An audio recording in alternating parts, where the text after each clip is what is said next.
શું નામ બેન તમારું? હિનાબેન હિનાબેન. રસિકભાઈ હા, કાવડ. હિનાબેન રસિકભાઈ કાવડ. ઉંમર કેટલી થઈ? 42. 42 વર્ષ. અને ભાદરવાનો વાતનો તાવ આવતો મને. કેવો તાવ આવતો? બહુ આવતો અતિશય. પડી બરોબર. જતી એવો. પડી જતા હતા, નબળાઈ હતી, કામ નહોતા કરી શકતા. હા. હાલો તો શ્વાસ ચડતો, બરોબર ને? હા, દવા લીધી. દવા લીધી તોય ફરક ન પડ્યો. હા, વળી બીજા દવાખાને એક દવાખાનેથી ફેર ન પડ્યો, બીજા દવાખાને ગયા. બીજા દવાખાને ગયા કેટલા ટાઈમની દવા લીધી? મહિના એકની દવા લઈને કોઈ ફરક ન પડ્યો ને? ના.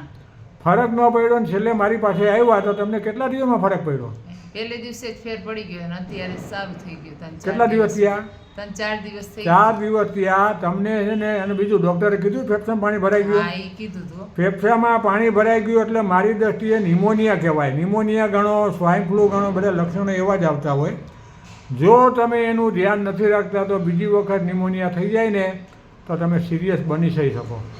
એટલે અમે બધાને એમ કહીએ છીએ, તાવ, શરદી, કળતર, માથું દુખે, પેટમાં દુખે, ઝાડા થાય, મહેરબાની કરીને એક દિવસ ધ્યાન રાખો, 1-2 દિવસ ધ્યાન રાખો. આવનારો સમય બહુ ખરાબ છે. હવે તમારા શરીરમાં કોઈ દવાઓ બહુ મોટા ભાગે કામ કરતી નથી અને દવાઓની સાઈડ ઇફેક્ટ થાય છે.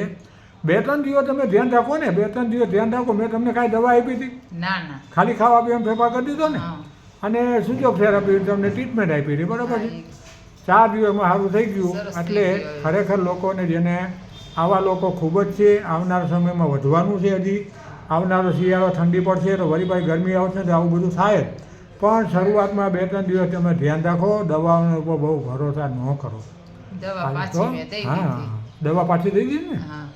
સારું. તમે સરસ મજાનો, સુંદર મજાની તમારી વાત કરી એ બદલ તમારો ખૂબ ખૂબ આભાર.